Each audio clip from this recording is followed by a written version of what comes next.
전도서 3장 9절부터 13절 말씀까지입니다. 본문을 보시면요.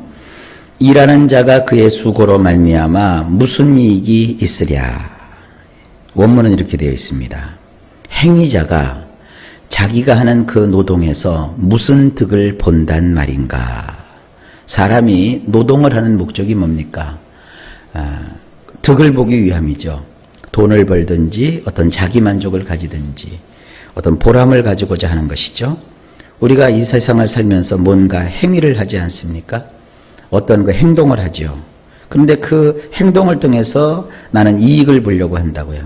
장사하는 사람은 그 장사를 통하여서 이윤을 보려고 하고, 사업을 하는 사람은 그 사업을 통해서 어떤 자기 성취라는 득을 보려고 합니다. 그런데 이 전도서에서 주님이 우리에게 이렇게 말씀하세요.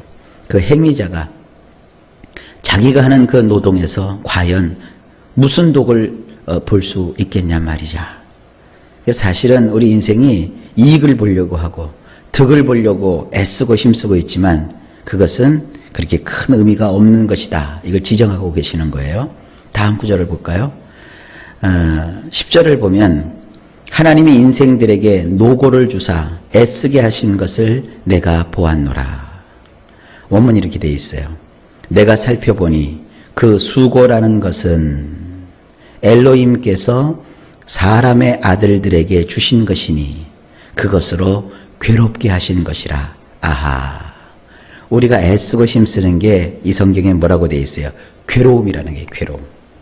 이거를 고대사에 보게 되면 다니엘이라고 하는 분이 바벨론 제국의 포로로 있을 때 그 왕의 눈에 들죠.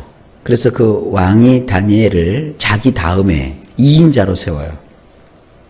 그러면서 그 다니엘에게 뭘 맡기냐 하면 그 나라의 종교, 문화, 예술, 또 학문, 정치, 모든 이런 지금으로 말하면은 백성들의 정서와 지혜와 지식에 관한 일을 다니엘에게 다 맡겨요. 다니엘은 율법의 사람, 토라의 사람입니다. 하나님을 경외하는 사람입니다. 어느 정도로 경외하느냐? 왕의 진수성찬을 거부하고 그 박한 채소만 먹으면서도 하나님의 뜻을 이루려고 했던 사람이 바로 다니엘입니다. 우상 앞에 절하지 않고 사자굴 속에 들어가서 그 죽음을 당해야 될 순간조차도 하나님을 저버리지 않은 그런 믿음을 소유한 자입니다. 그런 다니엘이 그 바벨론 제국은 그 당시에 배화교라고 하는 조로아스터교라고 하는 종교가 만연했던 그런 땅입니다. 거기서 무엇을 증거했겠습니까? 토라, 하나님의 율법의 말씀을 가지고 그들에게 하나님에 대해서 가르쳤어요. 이런 배화교가 그 안에 그 토라의 말씀의 교훈을 흡수를 해요. 이 세상 역사가들은 거꾸로 얘기를 해요. 배화교가 유태교에 영향을 줬다 하지만 성경을 믿는 저희들은 하나님의 말씀이 배화교에 영향을 주었어요. 선과 악, 빛과 어두움, 천국과 지옥, 하나님과 마귀, 이런 대조되는 사상이 다 이 토라 속에 나오는 사상이거든요. 근데 이런 배화교가 어디에 영향을 주느냐? 인도 북부에 영향을 줘요. 인도 북부에 영향을 줬는데 그 인도 북부에 시달다라고 하는 사람이 탄생을 해요. 그 시달다라는 사람이 탄생을 해서 배화교의 영향을 받고 또 힌두교라고 하는 어떤 인도의 사상적 영향을 받고 만들어진 것이 뭐냐? 그게 불교예요. 그래서 불교의 사상을 보면 이 토라에 나오는 내용들이 많이 있어요. 이걸 이제 후대의 학자들은 세계 종교는 공통이 된다. 불교 사상하고 기독교 사상하고 비슷한 게 많다. 많을 수밖에요. 영향을 이 율법에서 받았는데 불교 사상에 그런 것이 없으면 안 되죠. 예를 들어서 인과응보 사상. 또 착한 일을 한 사람은 상을 받고 나쁜 일을 한 사람은 벌을 받는다. 이 불교라고 하는 그 종교 자체는 유실론이 아니라 무실론입니다. 신이 없어요. 그래서 토라에서 여호와를 빼버리고 하나님을 빼버리면 남는 것은 인간의 윤리와 도덕과 사상밖에 없는데 그걸 그대로 불교가 흡수를 한 거예요. 근데 거기 보면 불교 사상 가운데 아주 핵심 사상이 뭡니까? 허다, 허. 빌허자. 우리로 하면은 헤벨. 모든 것이 다 의미가 없다, 세상은. 그래서 우리는 의미가 없으니까 어떻게 하는 거예요? 참 의미를 주시는 하나님께 나아가자. 근데 그들은 뭐냐? 의미가 없으니까 완전히 존재 자체가 없어져야 된다. 무산시켜야 된다. 그래서 우리는 그 헛된 인생에 대해서 보여주면서 결국은 이 인생의 의미를 채워주시는 하나님께로 나아가자. 이게 이제 성경이고요. 불교는 헛된 인생을 보여주면서 그러므로 인생은 허무한 것이니까 니르바다, 열반에 들어가야 된다. 열반은 천국 가는 게 아니에요. 지금 뭐 불교 사상사 연구하는 시간이 아니니까 대충 이 정도로 합시다. 그러면서 불교가 인생의 헛됨을 얘기하면서 그들이 발견한 게 뭐냐? 쓸 것자, 고행이라는 말이죠. 고. 불교에서는 쓰다는 거예요. 쓰다. 예를 들어서 하나지만 얘기할게요. 병에 걸렸어요. 불교는 병은 아픔이에요. 이게 고예요. 고. 씀. 그래서 불교인들은 병에 걸리면 고치려고 안 해요. 그냥 감내해요. 내가 업보라는 거예요. 그래서 내가 아프고 내가 괴롭고 내가 그걸 감수해야 돼요. 기독교는 뭐예요? 병에 걸리면 하나님께서 그에게 어떠한 뜻이 계시다는 거예요. 그런데 기독교에서는 뭐라고 해요? 하나님은 치료하신다 이거예요. 기독교는 병에 걸리면 치료하고 그를 회복시켜서 하나님의 거룩한 창조물로서 하나님 앞에서 그 일상을 할 수 있도록 하는 거예요. 그러니까 제가 지금 몇 가지 이해가 안 가는 게 불교가 복지하는 거 그게 이해가 안 가요. 불교 교리에 어긋나요. 불교에서는요 사람이 장애인이 되고 치매에 걸리고 이런 것이 뭐냐 업보라 저주요 저주 자기 팔자요. 근데 우리는 복지를 하죠. 기독교는 어려움에 처한 사람을 도와주고 인생의 고초를 겪고 있는 사람에게 우리가 선을 베풀고 하나님의 도움을 베풀어 준다. 복지는 기독교 거예요. 또 한 가지는 기독교는 병원을 세우잖아요. 그래서 사람을 고치잖아요. 근데 왜 불교에서 요즘 병원을 세우더라고요? 왜 병원을 세우는지 모르겠어요. 거기는 이제 짬뽕이죠. 원래 그 불교의 그 모습은 사람이 병이 나도 고치지 않고 사람이 위경에 빠졌어도 그냥 내버려 두는 것이 이게 불교예요. 왜냐하면 인생이라는 것은 그냥 괴로움이라는 거예요. 바로 이제 그런 사상을 여기서 엿볼 수 있는 내용이 10절입니다. 다시 한번 볼까요? 내가 살펴보니까 그 수고라는 것은 사람이 팔자가 드세서 그런 것도 아니고 사탄이 주는 것도 아닙니다. 하나님의 역사 앞에 사탄을 자꾸 끼워놓지 마세요. 엘로힘 하나님께서 사람의 아들들에게 주신 거예요. 수고라는 거. 인생의 수고. 이 고생. 또 내가 힘쓰고 애쓰는 이 노동. 밤낮 없이 내가 삶을 살기 위해서 생계를 위해서 애써야 되는 그 모든 것들. 그것은 하나님이 주신 거예요. 근데 그것에서는 보람을 발견하는 게 아니라 뭐를 깨닫는 거예요? 그것으로 괴롭게 하신 거라. 고통을 주시기 위해서 하나님께서 그 수고하는 노동을 주신 거예요. 이 고통이 어디서부터 왔습니까? 죄 때문에 왔잖아요.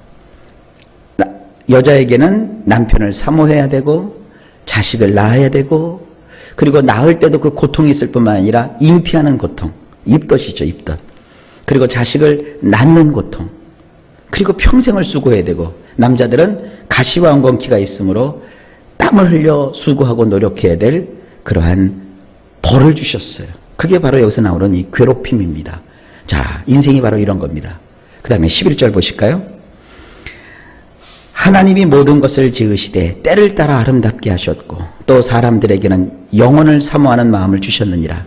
그러나 하나님이 하시는 일의 시종을 사람으로 측량할 수 없게 하셨도다. 우리 성경으로 보면은요, 갑자기 10절 말씀과 11절 말씀이 연결이 안 돼요. 그러나 원문으로 보면 아주 자연스럽게 연결이 돼요. 보실까요? 11절.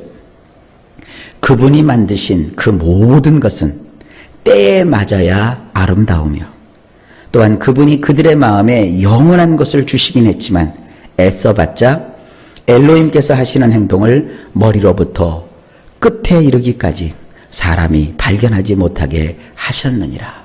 자, 10절과 자연스럽게 연결이 돼요. 인생에게 하나님은 수고를 주시고 그 수고를 통해서 보람을 얻는 것이 아니라 괴로움을 겪도록 하셨어요. 그런데 그 와중에서도 하나님이 만드신 그 모든 것은 때에 맞아야 아름다워요. 우리 인생을 살아가는데 때가 잘 맞아야 아름다운 거예요. 배부를 때 먹을 거 잔뜩 주면 별로 고맙질 않아요. 배고픈데 먹을 걸 주면 아주 고마워요. 그런 거예요. 우리 인생에 하나님께서는요, 그래도 이 고통스러운 인생이지만 보람을 가지게 하고 인생으로 아름답게 할 수 있는 것은 뭐냐? 때를 맞추는 거예요. 그러니까 신약성경에 나오죠. 때를 따라 도우시는 하나님의 은혜. 연결이 되는 거예요. 구약과 신약이. 여러분, 오늘도 하나님께서 때를 따라 돕는 하나님의 은혜가 넘치기를 주의 이름으로 축복합니다. 그리고 또 한 가지는 하나님께서 우리의 마음에 영원한 것을 주셨어요. 우리 인간 마음속에는 영원한 것이 있어요. 개가 장래를 내다보고 보험 들은 거 보셨어요? 인생이기 때문에 우리는 미래와 장래를 생각해서 오늘을 저축하고 오늘을 아끼고 그리고 보험을 들고 이제 그러는 거 아니겠습니까? 이거 왜 그러느냐? 인간의 마음속에는 유한하지만 무한한 세계를 바라보는 그런 마음이 있는 거예요. 그런데 기억하십시오. 그렇지만 애써봤자 엘로힘께서 하시는 행동을 그 행동의 처음부터 그 행동의 마지막에 이르기까지 사람이 능히 발견하지 못하게 하셨어요. 그러니까 우리는 하나님의 뜻을 명백하게 알고 신앙생활하는 것이 아니라 어떻게 인도하실지 모르지만 소망과 용기를 가지고 이 세상 살아가면서 때를 따라 돕는 은혜를 받으며 살아가는 거예요. 이게 우리 인생을 잘 사는 비법입니다. 자, 그 다음 12절. 사람이 사는 동안에 기뻐하며 선을 행하는 것보다 더 나은 것이 없는 줄을 내가 알았고. 자, 11절이 이해가 되니까 12절 말씀이 그냥 쭉 나가죠. 원문을 보면 이렇습니다. 실로 그들이 살맛나게 살면서 즐거워하며 선을 행하는 것 외에 그들에게 좋은 것은 없다는 것을 나는 알았도다. 예, 맞아요.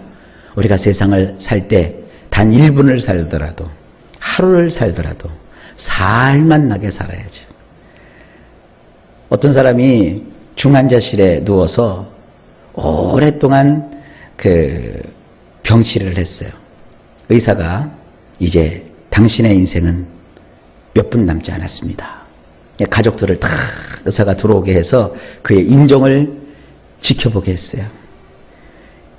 이분이 죽기 직전에 뭐를 했느냐, 말을 잘 못하니까 사람들에게 쭉 둘러있는데 의식은 있었나 봐요. 맨 마지막에 이분이 자녀들에게 했던 게 뭐냐, 이렇게 입가를 이렇게 올리더래요. 그래서 이렇게 웃으면서, 그게 제일 마지막에 자녀들에게 남긴 모습이래요. 웃으면서. 그러니까 이제 그걸 보고 나서 상상해 볼 수 있어요. 이분이 하나님을 평생 경외하다가 마지막 시간에 왜 미소를 남겼을까? 저는 그 대목을 보면서 그걸 느꼈어요. 아, 이분은 참 신앙인이다. 행복한 거예요. 자기의 마지막 임종을 가족들 앞에서 자기가 맞이하는 것이 행복한 거예요. 그러니까 죽음의 순간에서도 신앙을 가지면 우리가 그 행복을 느끼고 죽는 거예요. 살만 나는 거죠. 왜냐면 가족이 최고인데 가족들 앞에서 자기가 하나님 앞으로 들어가니 얼마나 기쁜 거예요. 그러니까 막 쓴웃음을 짓고, 왜 사람 죽기 전에 용트림을 하잖아요. 예수 안 믿는 분들은.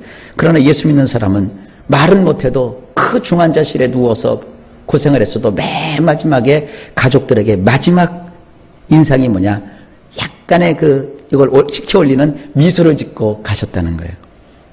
이게 큰 내용은 아니지만 얼마나 의미가 있어요. 우리는 단 1분을 살더라도, 단 1초를 살더라도 살만 나게 사는 것이 좋은 거예요.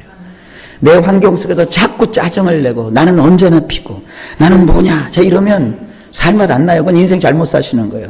어렵고 힘들어도 그 상황 속에서 살맛 나는 인생을 내가 꿈꾸며 그 순간이라도 즐거워하고 이왕면 악을 행하기보다는 선을 행하며 살아가는 것, 그것 외에 사람에게 좋은 것은 없다. 우리도 깨닫고 오늘도 하나님 은혜로 살맛 나게 삽시다. 아니, 없는 거 어떡하겠어요? 뺏긴 거 어떡하겠어요? 놓친 거 어떡하겠어요? 그거 갖고 애달파하면서 나 왜 이게 팔자가 세냐 그러지 마시고 오늘을 살면서 주님 때문에 내가 살게 됩니다. 하나님이 그래도 나에게 생명을 주셔서 감사합니다. 이렇게 살만 나는 인생이에요. 생명이 있는 인생. 그래서 나의 주어진 삶을 행복해하고 즐거워하고, 그리고 할 수만 있거든 내가 선을 행하는 삶을 살아가는 것. 이게 인생을 잘 사는 것이에요. 마지막으로 13절. 사람마다 먹고 마시는 것과 수고함으로 낙을 누리는 그것이 하나님의 선물인 줄 너 또한 알았도다. 연결이 됩니다. 원문이 이렇습니다. 그렇다. 모든 사람은 먹고 마시며 그가 하는 모든 노동에서 좋은 것을 봐야 하는데 그것은 엘로힘의 선물이로다. 연결이 계속되죠? 그래서 원문을 자꾸 봐야 되는 거예요. 이 원문 성경에 보게 되면 거칠 것이 없어요. 사람이 오늘도 살면서 먹는 거, 또 마시는 거, 그리고 나에게 맡겨진 그 노동을 내가 하면서 뭘 봐야 돼요? 좋은 것을 보는 것. 이것이 인생의 이 세상에서 보람있게 사는 유일한 모습이에요. 먹는 즐거움, 마시는 즐거움, 그리고 노동하면서 얻게 되는 그 즐거움. 그래서 인생의 좋은 것을 봐야 하는데, 근데 이것이 뭐예요? 엘로힘의 선물이래요. 오늘 내가 일할 수 있는 거, 내가 먹을 수 있는 힘이 있다는 거, 내가 물을 마시고 또 이 세상을 살아갈 수 있다는 것, 이것 자체가 하나님의 선물인 걸 아십시오. 그래서 오늘 모든 것을 합력하여 선을 보게 하시는, 좋은 것을 보게 하시는 하나님의 은혜가 우리 주 예수님 안에서 우리 모든 분들에게 넘치시기를 예수님의 이름으로 간절히 축복합니다.